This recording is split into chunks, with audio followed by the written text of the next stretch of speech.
Welcome to The Business Fighter with Henry Penix. Henry has been the CEO, founder, and consultant to hundreds of companies worldwide.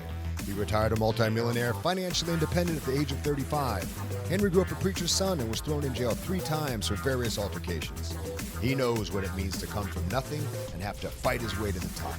Henry is the business fighter who will teach you strategic skills for winning in business and in life. Don't just spectate, participate. It's time to get in the ring. Hi, I'm Henry Penix, the business fighter. I'm here with Daniel Alonzo, the entrepreneur extraordinaire. I got to meet Daniel a little bit ago. We had some conversations. We were, I hate to say this, but almost like brothers from another mother. We got along very well. I was very, very highly impressed with Daniel. I travel all over the world. I speak to thousands of people. When you meet someone special, you know they're special. And it's my goal today to pull some of those special things from Daniel, things that he, I'm sure, speaks about all over the world, that he's helped millions of people with. And you're going to get to hear him live on this show to kind of share some of those nuggets of truth. If I see a point where I want to extrapolate on something or dive deeper into something, I've already given him fair warning. I said, let's go there. He said, Henry, doesn't matter. Everything for me is fair game. So let's do this thing. So with an attitude like that, how can you lose? I mean, how can you, I'll rephrase that. How can you keep from winning? You know, like that's a winning attitude. So please help me welcome Daniel Alonzo. Daniel, if you don't mind, give a little bit of bio about yourself, where people can find you. Then I want to get right into this interview. Well, everybody can find me if they go to alonzoacademy.com. Of course, my Instagram is my most favorite place to post everything great about what we're doing right now. Just excited. You know, I started in business at 21 years old. By the time I was 28, I was financially independent. I learned how to sell. I learned how to be a leader. I learned how to invest money properly. I learned all the things in my early 20s, worked really, really hard, stayed focused. And, you know, today I've been able to build a business that pays me a lot of massive passive income. I actually have a Wealth on the Beach podcast, which you were on. Yes, love it. Yeah. So excited about that. And look, I mean, you know, I was a kid, didn't come from a lot of money, didn't like school. But it was something, Henry, that was burning inside of me, that I wanted to be somebody. I wanted to make a difference. I wanted to live an extraordinary life. Yes. Instead of being average and ordinary like everybody else. It just appealed to me. So I got after it. Agree. You said something earlier, and I want to pull this out for some audience members that may not know how important passive income is. When you said that, you really got down on that word passive. I know what it means, and I believe in it 1,000%. But tell our viewers why that's so important. Well, passive and residual income is key to freedom.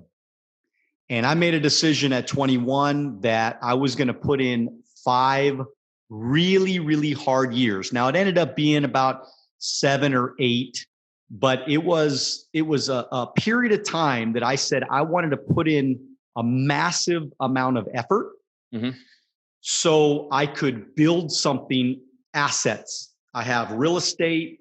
I have in as far as business agents that work with me. I own a financial services company with now, I think we're over 1,500 licensed agents. I have 45 locations.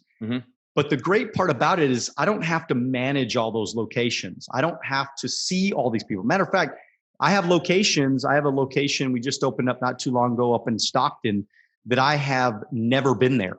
I don't know. I've never been to the location. I barely even know the guy that runs it, but it's completely independently run. And they have a great organization. They're one of the top locations in the company right now. And it's so to me, passive income allowed me to be able to be free, man. I want to travel. I want to be with my kids. I want to be with my family. If I want to get up at 9 o'clock this morning, well, then I get up at 9 o'clock in the morning. Like Do I Right. have to grind myself to nothing to enjoy life? I don't believe that, man. Right. I'm sorry, but like, I'm not cool with that. I want to enjoy life, have a great time. I just know though that nothing I've ever done has been a get rich quick scheme. Right. All that stuff is bullshit. Right. Agreed. But I do believe that if you define success and you define freedom for yourself, you could be really happy and enjoy life on a good amount of money and do whatever the heck you want to do. Yeah, on your terms. I've heard what you kill in your 20s and 30s, you eat in your 40s and 50s. That's it. What you kill in your 40s and 50s, you eat in your 60s and 70s. So it's this cycle of, I think the earlier people decide, and like you did in your 20s, you had this insatiable appetite for success. You said, I'm going to put in what it takes to build this so I don't have to live an ordinary life. So what you killed in your 20s, you began to eat in your 30s and 40s. And you know what? The next time you kill something in your 30s or 40s, it's easier because you've been there, done that. Tell people about that. Well, it's all about experience. I mean, if I go back in the field, or I, or am out teaching and coaching other people, growing different segments of our business, it's so much easier. I mean, just everything I teach on today, to the brand new person listening to me, it's all new to them. To somebody that's been listening to me for 10 years, they're like, I've already heard that. I've already seen that. He keeps saying the same shit all the time. And right. But think about it. Well, if people would get it, you wouldn't have to say it over and over. Exactly. Of course. There's a lot of people that haven't got it yet. Of course. And you know what? Look, another piece of that is the fact that I've always tried to think about, if I'm teaching something, I want to teach it to my newest people. Like the guys that have been around a while, the guys that have heard it all already, that's not who I'm talking to right now. Right. I'm trying to talk to that newest person that's so green. And everything I'm saying, it's like, wow, it's a new adventure. It's a new information. They're excited about it because I'm always thinking 10 years down the road, like the business that I build today, just like you were saying, right? We eat, generations later. And I'm always thinking, if I recruit that brand new 22-year-old right now, this guy, if I could help him become successful, this guy's going to be paying my bills. I'm going to override this guy. I'm going to bonus off this guy for the next 40 years, And so you have to, so I got the experience. I ran with it. I did what I was supposed to do. And now think about my life today, Henry. All I get to do now is tell my story. Yeah. That's it. That's my job now. Like literally my job is to tell my story. I go to all these locations and I talk to them and I motivate them and I train them. This is like heaven on earth, man, especially for a guy that likes to talk. Yeah. I think you and I both could go a couple of hours in that field, but I love what you said. Like you don't teach from a book that you've read, but from a life that you've led. And I love that. I love that you teach from experience. When I'm on a flight and I fly quite a bit and I'm in turbulence, I want to look up at that captain and I want to see a little gray hair. I want to see that he's been through some stuff so that he can lead me to where I want to go. Because when you're in the trenches, man, and when you've got those storms coming against you, you want somebody that's fought them before. And Daniel, I feel like you're the type of guy who you've seen people's giants and you've fought them and you've slayed them. You've seen people's troubles and you've overcome them. A lot of people, especially on Instagram, because I love to watch you on Instagram. You said something the other day. It's not really a grind. It's something you love to do, but it's something that you have to stay honorable is not the right word, but consistent with. And there's certain things that you need to do every day for success. The Daniel today, if you look back and you were talking to the Daniel at 21, and he's got these dreams and he's just starting out, give me the top 2 or 3 things that you would tell Daniel at 21 that he better do to get success and to have success come to him on his terms. Well, first of all, I do have gray hairs, so you can see the gray. I got lots of gray, man. It's coming in, man. I mean, you believe me, it's like coming in like crazy. And but I feel so fortunate because at 21, first of all, the thing that I did right was I surrounded myself, Henry. That's what I love talking to people like you, man. I mean, because you slayed the dragons, man. You've been through shit. And it's like, but I surrounded myself. So I was smart enough at 21. I found the most successful guy in the company. And I hooked up my little red wagon with his red wagon. And I said, look, teach me, coach me, mentor me. I'll be accountable. I'll be coachable. And so I think the lesson number one is lower the ego. Amen. Don't let the ego keep you broke, because it's a disease in America, I believe. Would you say that one more time? That's worth saying. Look, the ego. Don't let the ego keep you broke. Wow. And I remember even talking to you. I remember our conversation, and you're like, when we first bought our Subway. When you bought your Subway and you're like in the trenches serving up the food in the Subway, and you do that in every business that you've bought. Yes. And like, I love that, because that's me, man. Yeah. Right. I was 21 years old, and I was telling people, look, bunch of you old people, you're going to get run over by me because I'm freaking in the trenches. I'm working my ass off. You're not afraid to work. I'm not afraid to work. I'm not afraid. Look, and I'm not afraid to take direction. I was out with Forbes Riley the other day. We had dinner, Forbes and her fiance Joshua, and so we're having dinner, and I lean over to Joshua, and Joshua is like, looks like Mr. America. I don't know if you've seen him before, but this dude is like yoked out. I mean, again, we were calling him Captain America. Okay, that's okay. I got the visual now. Got the visual now, right? And so I lean over and I'm like, all right, I'm going to teach you stuff and you're going to teach me stuff, because I love learning from people that have already done it. Obviously my body does not look like his body. If I want to look anything like that dude, I got to start doing crap that he's doing that I ain't doing. Sure. And and so the point is this, is that I surrounded myself around a lot of people that were really, really successful. And then I built relationships. So the second thing is really the relationships that you bring into your life are going to determine what direction your life goes to. So, because a lot of people don't realize that once I built this relationship with this really successful guy, what happened to me, especially as being 21, is that he started to say nice things about me. First of all, I was getting results. And I was doing well, right? But then because what leader doesn't want to raise other leaders, right? We all want to raise other leaders. You make him look good. I made him look good. Yes. So I would always say, and his name was Hector, and I would always tell him, Hector, because of Hector, I was able to have success. You know what I mean? Like I would praise him. Credit and props. Oh yeah, I was giving credit. And it's even given me the chills thinking back 20 years, because how important this message of what I'm telling you right now, most people don't get. Most people do not get this, what I'm saying. So I made him feel good. And in return, every chance he got, guess who he talked about? Yes. He talked about Daniel Alonzo. And he said, Daniel Alonzo's a stud. Daniel Alonzo's doing a great job.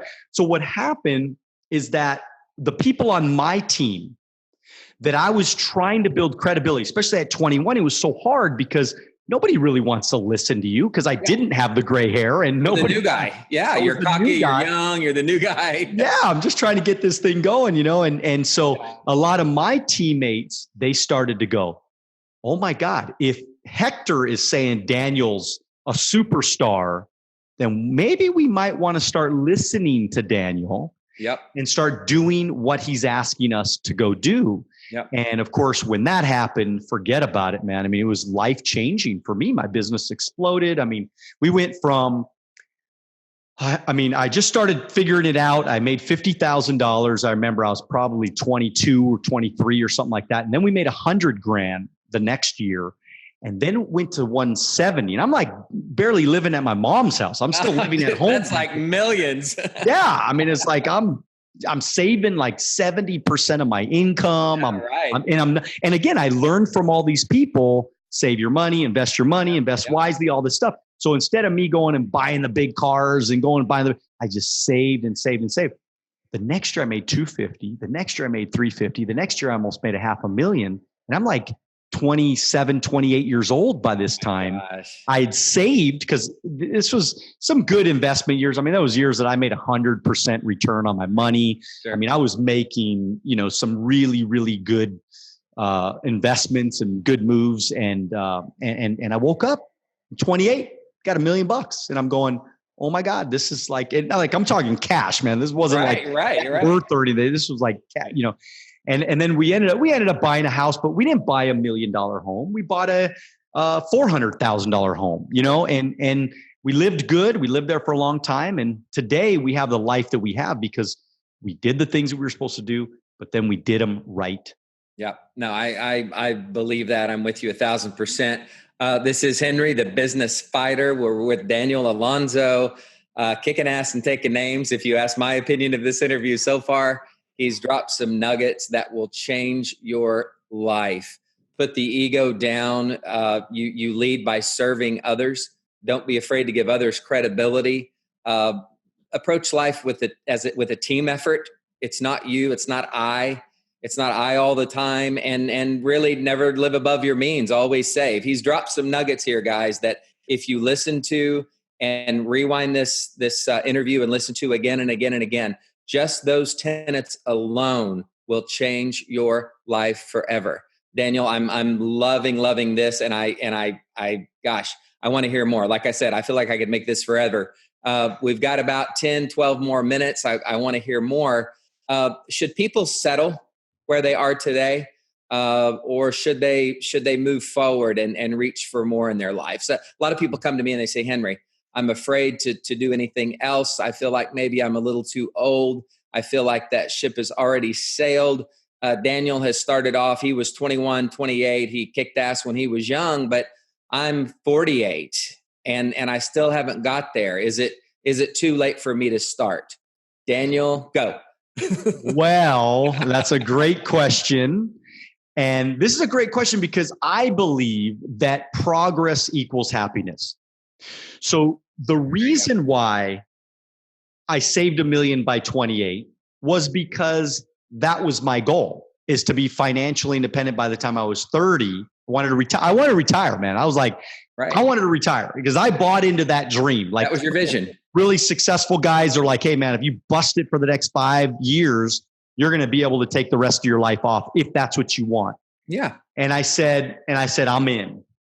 And I got there and I said, I ain't retiring, because if I retire, I'm never going to truly be happy, because this is what makes me happy. Serving people makes me happy. Me too. Building businesses make me happy. Yep. Meeting new people make me happy. I mean, I would have been an alcoholic, on some beach in Tahiti, man. Like, I'm not doing that, Right. And so I believe progress equals happiness. So I don't care if somebody's 58 or 48 or 28. As long as you're doing what you feel in your heart you need to be doing to make yourself happy. Because like, why are we living on this earth anyways if we're not trying to do shit that's making us happy, man? I mean, like, absolutely. I want to travel. I want to meet new people. I want to make new friends. And our podcast is kicking ass right now. I mean, the Wealth on the Beach podcast, we had, I think, over 30,000 unique viewers so far. So like, oh my God, the thing is freaking blowing up right listening. now. Somebody is listening, and it's fun. My Instagram is blowing up right now. I mean, we're meeting so many new people. We're dinners and lunches and podcasts and all these different meeting people, great people like you. And it's just fun. And I'm thinking, you know what? I don't have to do this shit. I make a lot of money and I don't have to do it. Absolutely. But you know what? I want to do it and I love doing it. Yeah. Because this is happiness to me. Yep. Fulfilling my purpose. And that's why people, by the way, that's why people are depressed. That's why people take a lot of medications. That's why people are drugged out all the time. That's why that shit, in my opinion, it's because they have no effing purpose. Right. Find a damn, I'm talking to people out that are listening right now. Absolutely. This podcast. Find a damn purpose. Mm-hmm. Write down your list of 100 goals of a lifetime, like I did at 21. It was actually 150 goals of a lifetime. And I said, look, man, I'm going to start knocking these things off. Right. And every time every time I thought about quitting, I would look up on my wall and I would see that 150 things. And I would say, man, if you quit, Daniel, if you quit, you have to settle and be like everybody else for the rest. You have to be average and ordinary, which is disgusting to me personally. I don't want to be average and ordinary. I got to be average and ordinary like everybody else if I quit. And so that's why, Henry, I never settled. I love it. I don't know if you remember this with our last interview, or even if I ever brought it up, but my father's a pastor. So I grew up hearing a lot. I'm not religious, but I'm very spiritual. I think everybody needs to have that side of their life. And I grew up hearing a lot of Bible passages. And there's a passage that says, without a vision, you perish. And if you look up the meaning perish in that passage, it means becoming unserviceable, becoming like worthless. We have to have a vision, Daniel, or we do feel worthless. And the reverse of that is, if you feel worthless, get a freaking vision. Become something greater than you are. I don't think we were built to retire. At 35, I was able to just hang it up and say, forget it. I don't have to work again in my life. I had the residual income coming in as well. I had some great real estate deals that I did, et cetera, et cetera. But I couldn't stand it. I mean, I've got some friends who love golf, and there's nothing against that at all. But to do it every day for 3 or 4 hours a day, dude, it was driving me nuts. I couldn't stand it. I can only plant a garden so long. I can only read so many books. And I love all those things. And I think you should have time where you go out and have fun and have hobbies and meet people and all that. But dude, if you're not progressing, if you're not producing, if you're not doing something making you feel better every day, going for that vision, you die. That's why a lot of older couples, you hear about one couple dies, and then the other one, they give up, they fall apart. Like, that was my life. I can't do anything else. And within months, they physically die. And a lot of people, Daniel, they look like the Walking Dead now. They're walking around dead on the inside because they have no vision. They have no goal. They have nobody like you to listen to that says, dude, reach for that next rung on the ladder. Go, not because you even have to, but because you want to, because we were born to create. We were born to make. We were born to move. If you're not in motion, dude, you're either going or you're dying. There is no in between. If you try to tread water, you're going to drown. Swim, go for that dream, go for that goal, go for that desire. I love this. Love it. What happens if things try to sidetrack you? How do you keep looking? Because you seem like a very intelligent person, and a lot of great thinkers. You can do something, but it doesn't mean you should do everything. What happens when you see 3 or 4 of those shiny objects coming in front of you to try to throw you off track? What are some skills that you have to keep that from happening? Well, I'm very lucky in the sense that my business keeps me focused, because I do have numbers that we need to meet, and we have goals, and there are places that we want to go in our present business right now, and so that really keeps me focused. I mean, if I see a shiny object over here, I gotta think to myself, I mean, is it worth it for me to veer off over here? Will it be detrimental to me over here? And so I'm always balancing things, even going and putting as much time into social media and podcasts and all the things that I'm doing. There's no question about it. There probably, for a period of time, was a little bit of me getting distracted from my core business model and the core way that I earn the bulk of my income, 90% of my income or whatever.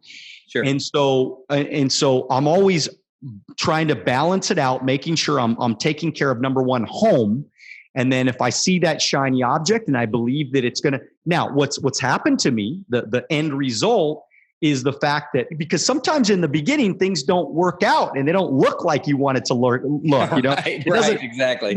No shit happens fast enough. You know what I mean? It's like, man, when these people start listening to my goddamn podcast already, you know what I mean? Yeah. And so, but now what's happening is, believe it or not, people, because I'm a recruiting business, I'm always looking for great people. Somebody's out there right now and they're like, you know what? I hate my effing job. I'm sick and tired of being sick and tired. I'm sick of being broke. I need a new adventure to get on. Right. I'm looking for people like that. Those people. So now what's happening is those people are reaching out and they're DMing me or they're calling me or they're emailing me and they're saying, Daniel Alonzo, I like your stuff. I want to be a part of whatever you're doing. And I'm not even kidding. Like, I'm actually starting to recruit people. I haven't recruited people in so long. Right. I'm having to recruit people in the business now because they're can't help it. I can't help it. And by the way, in 20 years in business, that's never happened. That doesn't happen in my type of industry, in my type of business. I mean, usually you're always reaching out. You're always prospecting. You're always finding. Go out and get it. Yeah, go out and get it. Now, with this technology, with the social media, with the people don't even realize with branding and all the things, the opportunities that are going to come your way in the next 5 to 10 years, we cannot even understand the kind of opportunities. Our brains can't even think that big, the type of things that are going to happen in the next 5 to 10 years because of technology and social media. Technology. Yep. I do a lot of work. By the way, this is Henry, the business fighter. I'm here with Daniel Alonzo, having an awesome time. But Daniel, I do some work on leverage. And I teach people how today in social media, that alone gives you the leverage that if you're going up against, say, a bigger company, I don't care if they're doing 100,000 more than you or 100 million, it doesn't matter because we have the leverage now to reach out. There'll be some people viewing this podcast that don't read the news from Apple, $1 trillion company, when they're sending things out. So we have that leverage. It doesn't matter how far you have to get out on the seesaw. You've got one guy that's closer to the midpoint. You may have to get out there 2 miles, 3 miles on the other side, but you do have leverage to win. So when people say, I don't have leverage, I said, well, then you're not breathing. You're dead. If you think you don't have leverage, you're dead. There's always something that you can leverage, whether it's your time, your connections, your looks, your personality. Let me go down the list. I could name 100 leverage points that if you key in on just one or two could make the difference in success or failure. And what you just said in social media, that gives us leverage against some of the largest companies in the world to succeed. I mean, it's mind-boggling to me. I mean, it's some of the most, like right now, I feel like I'm more excited than I ever been. I'm 44 years old, man. And I'm like freaking juiced right now. I'm jacked right now, man. I mean, I'm like, shit is happening right now that has never happened in the history of my business. And I've built a pretty damn good business so far. And I feel it's only just beginning. No, absolutely. Absolutely. And that work ethic you had in your 20s, that you had to grind stuff out where we didn't have social media like that. We didn't have the connections we have now. You take that and use that with today's technologies. You didn't get lazy. You pressed in there even more. You use that work ethic with today's technology and you can't help but win, dude. I mean, you almost have to win. I think, and I'm not trying to diss younger people because I love speaking to younger people. I love that. But sometimes they don't even appreciate that work ethic that you and I had to go through when we couldn't use cell phones. We couldn't text people. We couldn't reach out like we can today. And it's almost, and again, I'm not trying to say anything negative, but if you're not careful, it's so easy now. You almost feel entitled. Like, well, I'm just going to pop up. I'm going to get me a page and I should have 10,000 viewers tomorrow. And why not? If he's making 10 grand, so should I. And you're thinking, wait a minute, there's a little part there called work. There's a little part there called routine. There's a little part there called pushing that you have to do, that you must do, that when that connects with today's technology, you take off. But if you're just trying to use technology without the work ethic, I think you're going to fail. Oh, totally. Totally. Yeah. I mean, and I tell people all the time, texting kills. Texting kills your business. Yep. And the reason why is because you cannot have that human connection with somebody, especially if you're in, now, granted, I mean, I'm sure that there are businesses out there that are 100% technology driven, whatever, but the type of business that I'm in, I mean, I do sales, man. I mean, we meet people. I mean, I'm building relationships with that. When I recruit that new guy that calls me up, I mean, if he's in my local area, guess what? We're going to have coffee. You're in front of me. We're going to have coffee. Amen. We're going to, I mean, I still do, big orientation meetings at my office every week. I mean, I still do training meetings that are live training meetings at my building every week. And so I'm constantly in front of people building that human connection. People need a human connection. They need to hear your voice. Yes. And that is, by the way, the challenge with a lot of younger people. I believe a lot of younger people, they can't get jobs. Not because the jobs aren't there. The employer just doesn't want to hire you, dude. Like you can't connect. You can't connect. You can't make a human connection. Yeah. You just went to college for like 7 years. Okay. You went to college for 7 years and you spent $50,000, on this college degree, and you get out and you can't even have a 2-minute conversation with somebody. Like you can't even get along with somebody. Yeah. That is devastating. Skip the 7 years of school and go read How to Win Friends and Influence People. Dude, I've told that exact same thing. You know what I mean? It's like, dude, the book is like $5.99 on Amazon. And it's been worth $20 million to me. That book has been worth $20 million to me. And so people have to start connecting. If you're a young person right now, man, number one, if you step up your game and you put in work ethic and discipline, you will run over the competition like they're standing still. Because again, like Henry just said, people feel entitled. Like, look, I've done 50 podcasts. And not even, that's my own podcast, not counting the interviews. I've been interviewed, right? Probably 70 different podcasts that I've been on in the last 6 months. Okay. Dude, I'm not playing. If I'm going to do this shit, I'm going to do it right. Right? Like if I'm going to do it, I'm going to do it. And same thing with my social media. I mean, I don't spend a tremendous amount of money on social media or anything like that, but I just am consistent, and I'm putting out the content, and I'm making new friends. I'm building new relationships. And you know what? It's not just work. It's actually fun, man. And I love meeting people like you, and I'm having a blast, man. There's one more thing that I want to add to this, and then we'll close. What I get from you more than anything, Daniel, is you're authentic.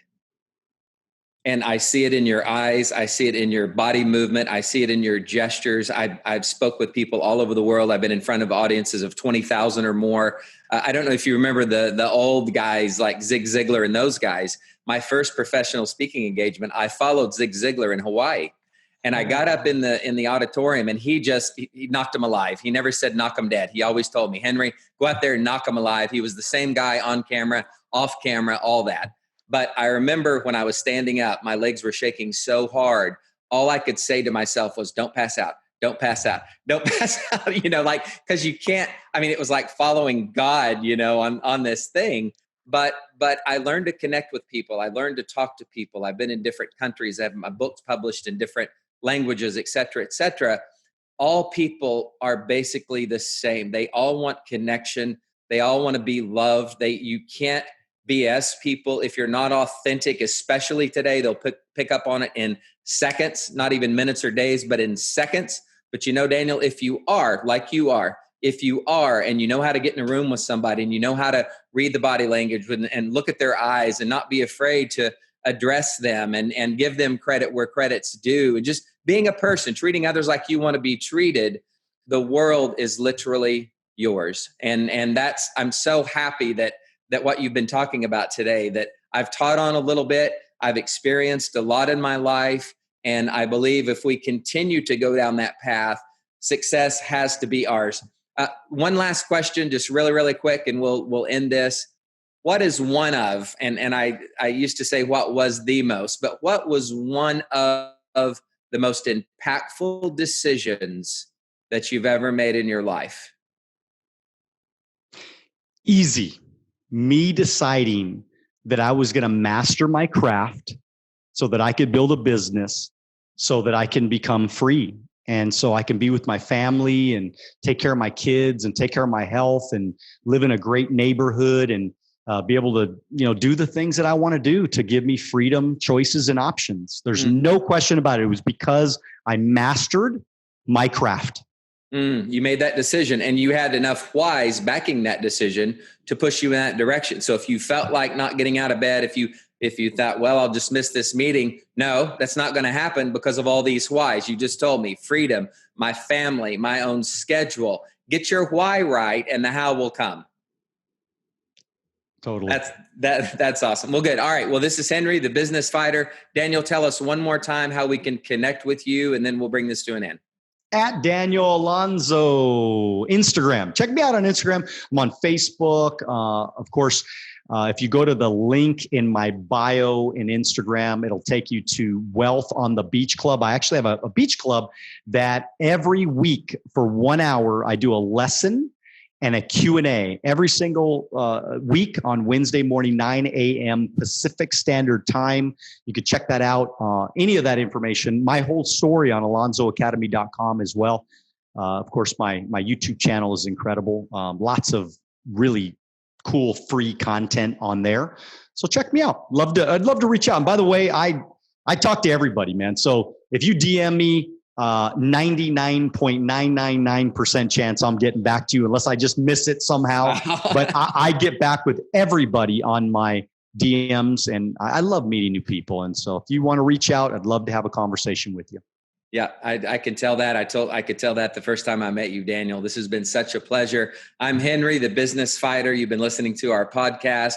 I promised you guys that I was going to bring you top people in the top industries with the heart to succeed. I don't want to follow just anybody. I want people who have succeeded in relationships and businesses in obtaining their goals and who treat people right. And Daniel treats people right. If you go to my website, henrypenix.com/winning, I'm going to give you something. I'm going to give you the 5 strategies to negotiate any deal correctly. Daniel, take a look at that. Tell me if you like it. Maybe you can add to it. But I'd love to get a conversation with you guys. Same with me. I'm on Instagram at Henry Penix. Daniel, I have loved this. Next time I'm in your area, I want to be sitting right there with that background behind us. I want to go to the beach and let's have another conversation. Love it, man. Appreciate you, buddy. All right, man. Talk soon.